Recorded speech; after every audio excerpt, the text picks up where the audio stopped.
Matthew 2:22-34-40. But when the Pharisees heard that he had silenced the Sadducees, they gathered together. And one of them, a lawyer, asked him a question to test him. "Teacher, which is the great commandment in the law?" And he said to him, "You shall love the Lord your God with all your heart and with all your soul and with all your mind. This is the great and first commandment. And a second is like it. You shall love your neighbor as yourself. On these two commandments depend all the law and the prophets." This is the word of the Lord. Thanks be to God. Thank you. We're going to do something a little bit different. I don't know what the right adverb is. Different. We should just close in prayer. What we've been doing all summer is we've been looking at the book of Exodus. And before we get going this fall, we're going to do something for the next 3 weeks. But to set up what we're doing, I wanted to tell you a quick story. I recently heard about this woman named Giulietta Corelli. I don't know if I'm pronouncing that correct or not. Giulietta Corelli. She lives in San Francisco. She owns this famous coffee shop there called Trouble Coffee and Coconut Club. She's basically attributed as being the inventor of avocado toast. So who knows if that's true or not. But her appearance is pretty memorable. She has long pigtails. She wears wears the same thing every day. Short, colorful crop top, skirt, pigtails. She has tattoo sleeves. She even has tattoos on her face to give herself rosy cheeks and freckle tattoos on her face. And she takes the same route to work every day. She walks to work, walks to this coffee shop every single day the same way. The reason why she dresses the way that she does, the reason why she behaves the way that she does, is because she has a disorder called schizoaffective disorder. And apparently that plagues her with lots of problems, but one of the things that impacts her the most is that she can be going about her business and then just totally blank out and not know who she is, not know where she's going, and this can happen for hours at a time. And so she walks this path to run into the same people over and over, and she makes herself very memorable in her appearance. She's been described as a, quote, hipster Pippi Longstocking. And but she looks like this and she walks this path so that people in her life, if she gets disoriented, if she forgets who she is and where she's going, that they can remind her of who she is and where she's going. And I tell you that story, I begin that way because in the same way, it's really easy for churches to experience a similar sort of thing. For churches to just kind of be going along and doing their thing and kind of forget who they are and why they exist and where they're going. And we need people to remind us of who we are and where we're going. And it's just easy for a church to begin to think, well, church is a building that I go to every now and then to sing some songs and to get some teaching and to see my friends and maybe to meet some new friends and drink some coffee and then, that's it. Go home, rinse and repeat. And that's not the point. That's not why a church exists. And so, like Giulietta, what we need to do is we need to be routinely reminded of who we are and why we're here and where we're going. And so what we're going to do, like I said, for the next 3 weeks, before we get going with what we're going to talk about in the fall, is to have Jesus play that role of someone to come alongside us and remind us, okay, here is who you are, here's where you're going, here's why you exist.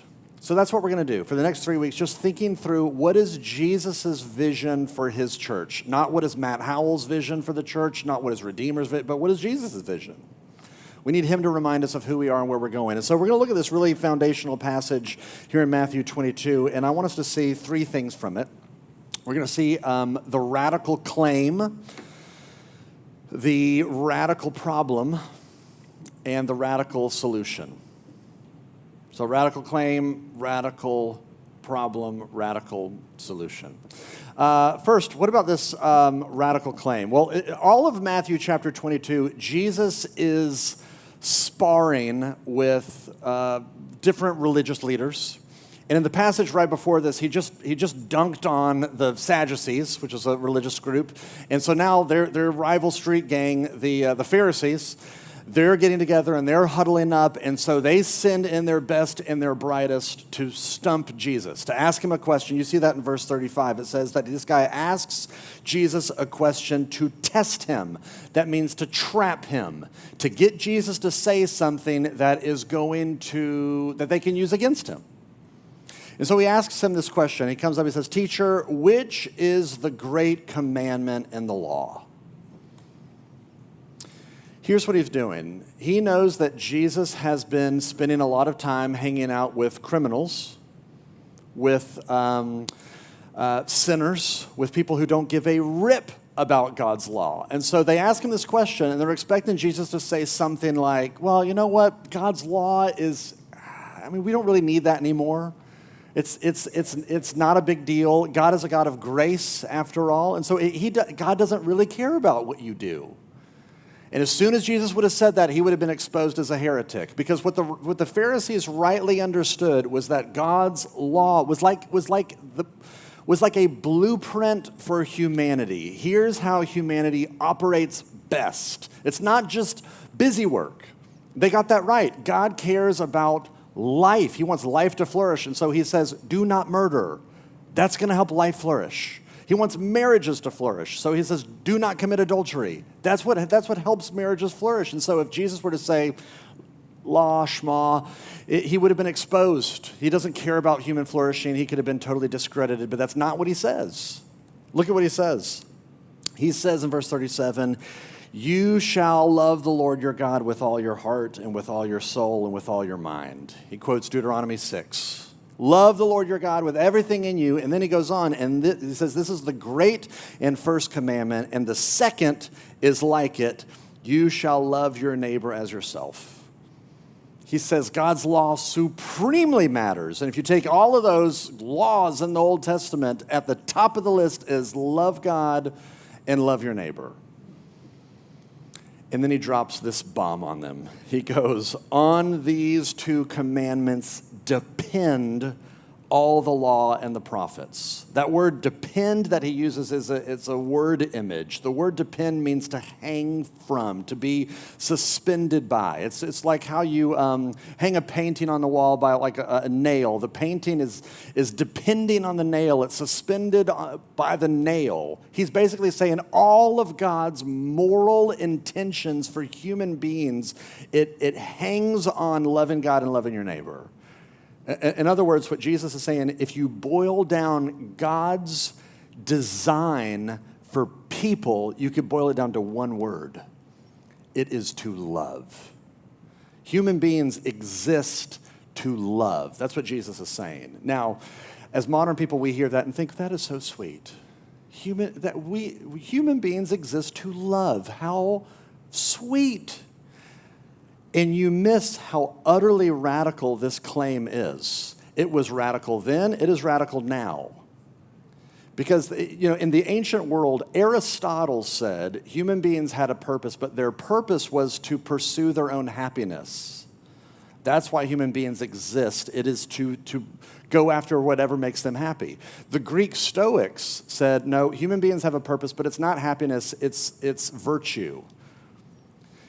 You exist to develop your moral character.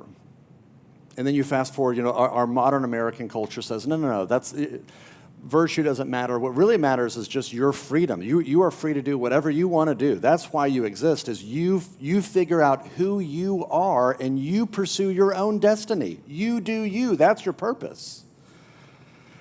And if you notice, ancient and modern understandings of human purpose are so self-centered and so narrow. It's just your happiness, your virtue, your freedom. And I think ultimately those understandings of human existence fall flat.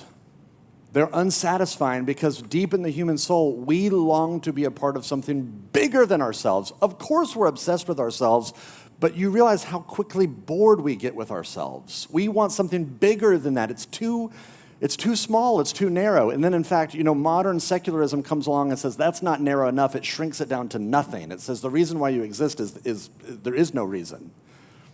There's a famous paleontologist, was a famous paleontologist at Harvard, Stephen Jay Gould. I've quoted him before here, but here's what he said, talking about why human beings exist. He said, "We are here, human beings are here, because one odd group of fishes had a peculiar fin anatomy that could transform its legs for terrestrial creatures, and because the earth never froze entirely during an ice age. We may yearn for a higher answer, but none exists." He's saying, okay, you're asking the question, what is our purpose? That's a bad question. There is no purpose. You are basically a sentient bag of molecules. And you're here by chance, and that's kind of why you're here. There's no bigger purpose to that. And when you die, lights out. That's it. So you see how radical Jesus' claim is. He disagrees with Aristotle and the Stoics and the scientists and everybody else that says, no. Human beings have a purpose, and it is a grand purpose. You exist to love. That's why you're breathing. To love. Now, okay, what is love? Baby, don't hurt me. Love is this outward orientation to bless. It is an impulse to move outside of yourself, to move towards someone else with this impulse to demote your own interests and your own priorities and to promote the interest and the needs of somebody else. That's what love is. Love is, in many ways, love is like light.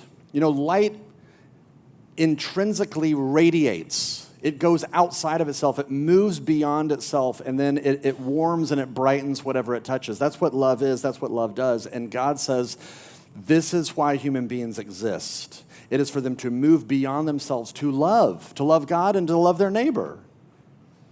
And so here's the question.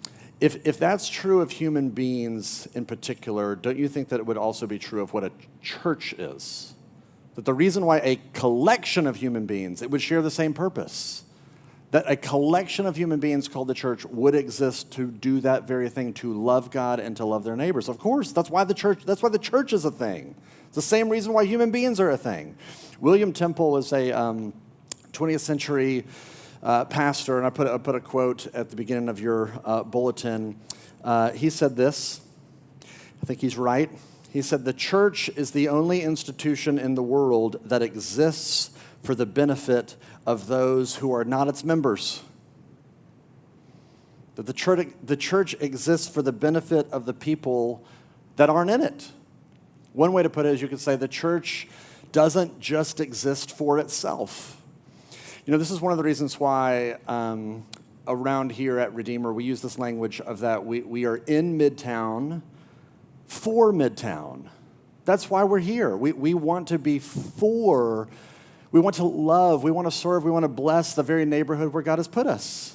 That's the vision. The vision is that we want our energy and our resources and our creativity to be pushed out beyond these four walls, beyond the people that are in this room, to our neighbors and to our friends that are around us, because that's what love is.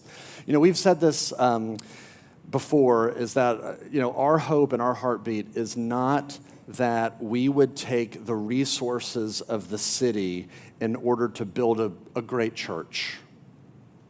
But we want to take the resources of the church in order to help build a great city.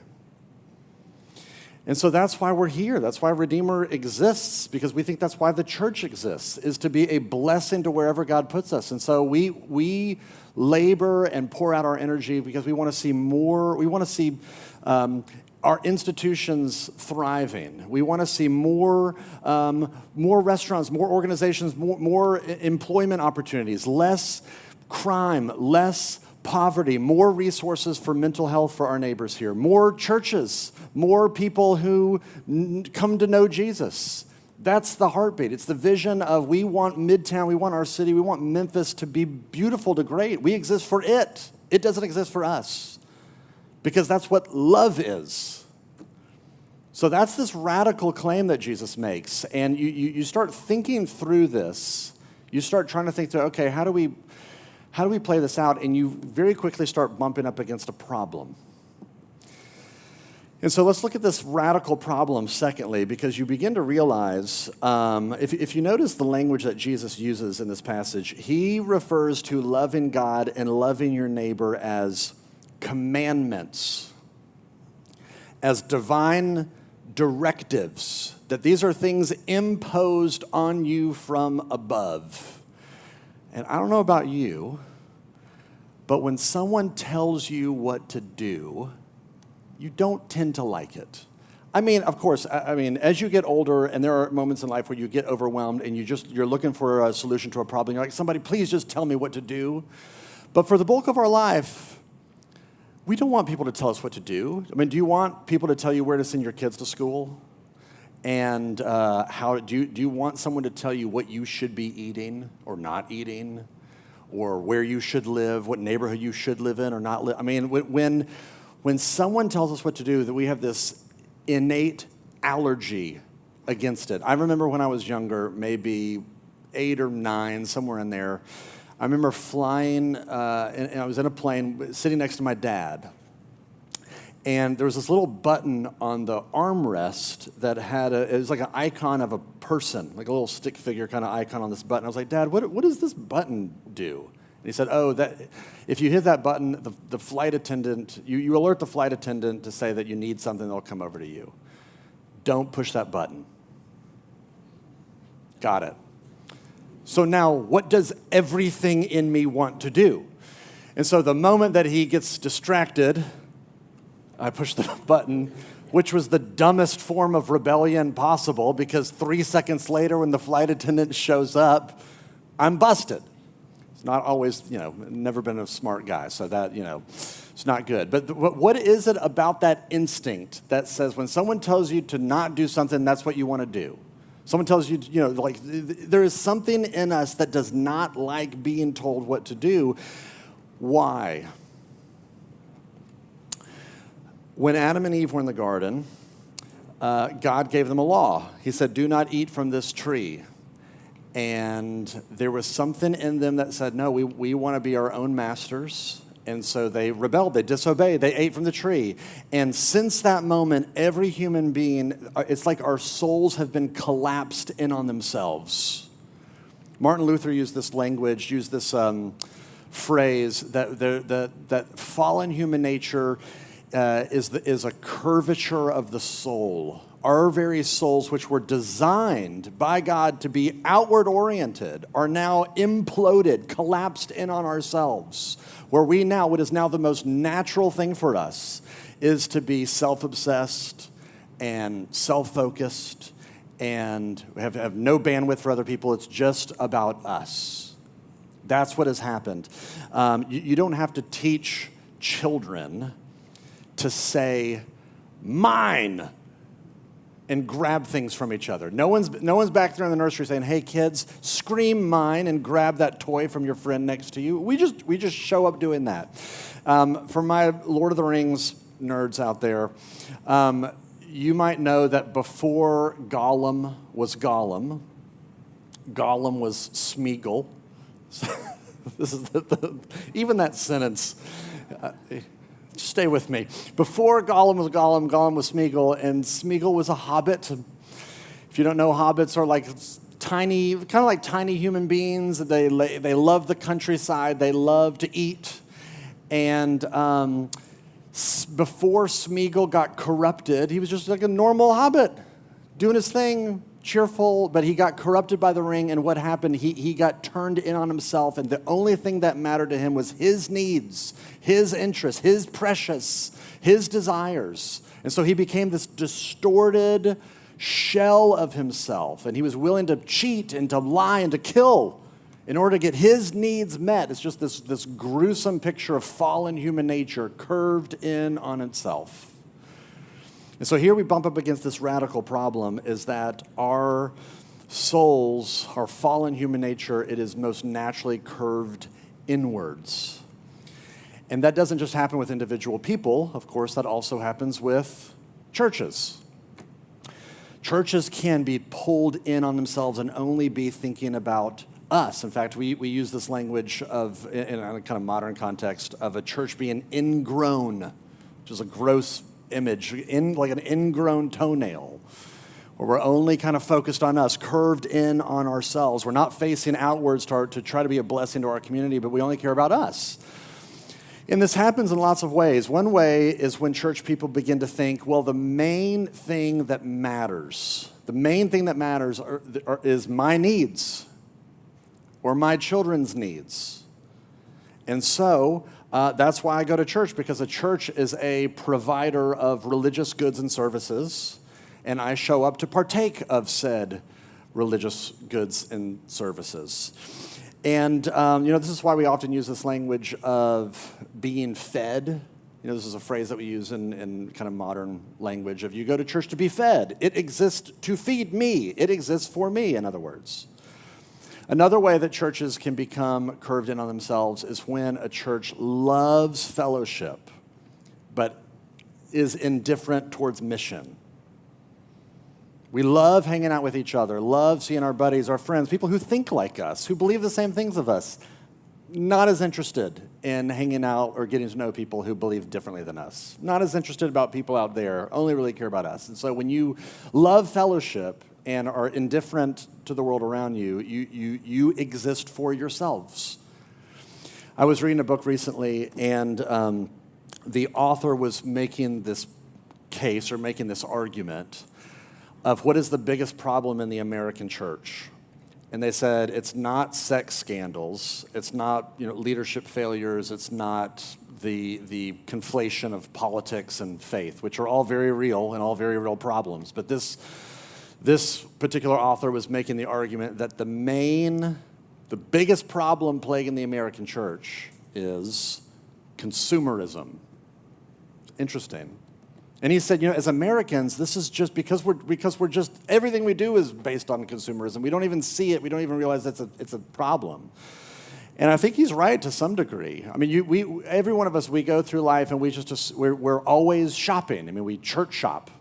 And we're always kind of like weighing what works best for us. And of course, our needs and values and our desires matter, but that is just the mode that we go through life. And so you show up at a church and you just assume this community exists for me. And so I'm weighing how good is it going to meet my needs? It exists for me. And Jesus is flipping the whole thing. That's why it's so crazy. It's so radical, because he says that's the mindset is it's not the community for me, it's me for the community and the community for the world. And you see how it just doesn't even compute, because we're just baked into being consumers. That doesn't even make sense to us. Why would I participate in something that I don't benefit from? So you butt up against this radical problem, and so what do you do? Because if we're designed by God to be these outward-oriented, loving, giving, sacrificial, generous kind of people, but yet everything in us all the energy is pulled in towards us, what do we do? Well, let's look lastly at this radical solution. And the solution has to be radical, because the problem goes so deep. We need a deep surgical work on the inside of our souls to do this. Here's what's fascinating about this passage is that commandments don't have the power to get you to do the thing that it's commanding you to do. That's what's frustrating about commandments. They play a very important role. The problem is they can't get you to do the thing that it's asking you to do. For example, I looked up this morning. There's this this is a pithy statement, a pithy little summary that's been attributed to John Bunyan, old school guy that wrote Pilgrim's Progress. I don't know who actually first came up with it, but he gets quoted as the person who says this a lot. But the quote goes like this: "Run, John, run, the law commands, but gives me neither feet nor hands." He's making this point that the law commands him to run, but it doesn't provide me with feet. And so it's very frustrating. It reminds me of this old, you may have seen this, a lot of people have referenced this over the years. This is an old skit that Bob Newhart was in. This is old school. I don't even know where this initially showed up, but you can find this skit on the YouTubes. But he plays this therapist, and there's this woman that comes into his office, and she sits down, and she says, hey, I need you to help me with some of my problems. And he says, well, I just charge for the first 5 minutes. After that, it's free. We'll only really need 5 minutes. In fact, we won't even need all 5 minutes. And she says, oh, wow, well, this is great. He's like, well, what's your problem? And she says, well, I'm really afraid of being buried alive. Like, I'm claustrophobic. And he says, okay, I'm going to tell you 2 words. And she grabs her pen. She says, can I write these down real quick? He says, you can, but they're pretty easy to remember. She says, okay. He says, this is going to help you. You take these 2 words, you play them out in your life. Stop it. Stop it. She's like, what do you mean? I'm afraid. It's crippling. He says, you don't want to live like that, do you? She said, no, easy. Stop it. And then she lists her next problem. Here's the solution. Stop it. It's just, that's the joke of it all. But the joke of it is, of course, you can't just stop it. The law comes and says, well, this is easy. Just quit. Just don't do it. And there's something inside of us that says, but I'm unable. I don't know how to not, because my soul is curved in. You can tell me to love all you want. Love God, love your neighbor. But there is something inside of me that says, no, mine, me. I'm only interested in me. So what's the solution? Well, here's where Jesus comes in. Because Jesus is the only one who actually kept this law. He's the only one that perfectly loved God and loved his neighbor. He showed up and he's always loving the hungry. He's always caring for the people in need. He's always moving towards those who are hurting. He's always compassionate, always selfless. He is embodying the law of love. He does the very thing that you and I were designed to do. But he gets to the end of his life and he doesn't get a standing ovation from God. Instead, he gets condemnation. He goes on the cross. He gets barbarically punished for a life of radical, unending, compassionate love. How does that make any sense? Because he's doing the thing that he always does. He's moving towards those in need. He's moving towards people like you and me who cannot do this. So he says, I will bear their punishment and I will receive what they deserve. He's loving us by dying for us. He's doing the thing. He's saving us completely out of love for the very people that can't save themselves. But here's what's amazing is he doesn't just die in our place to bear our condemnation, but he dies and he's raised from the grave in order to provide us with the power that we need to live like that. So that we can be renewed after his image, that we can be conformed and transformed into becoming more like him, more like him. If you've ever you ever seen a time-lapse video of a flower blooming? You know, it's this pod of a thing that just kind of opens up. That is a picture of a soul that gets transformed by the gospel of grace. Here's how one author put it that I just love this language. Michael Reeves says, the Christian is a human being unraveled and released. When you get in touch with grace like that, when you get in touch with love like that, that pulls you outside of your self-absorption. You start to have bandwidth for others. You know, someone who's experienced the grace of the gospel is someone who is refreshingly not self-obsessed, that actually steps into conversations and makes it about you, asks you questions, doesn't have to make every interaction about yourself. Someone who's experienced grace gets pulled outside of themselves and outside of an obsession and a focus and a paralysis with their needs and their story and their trauma and their issues, and actually has the capacity to start moving towards others, to bless, to love, to serve, to give themselves away for the sake of those who are around them.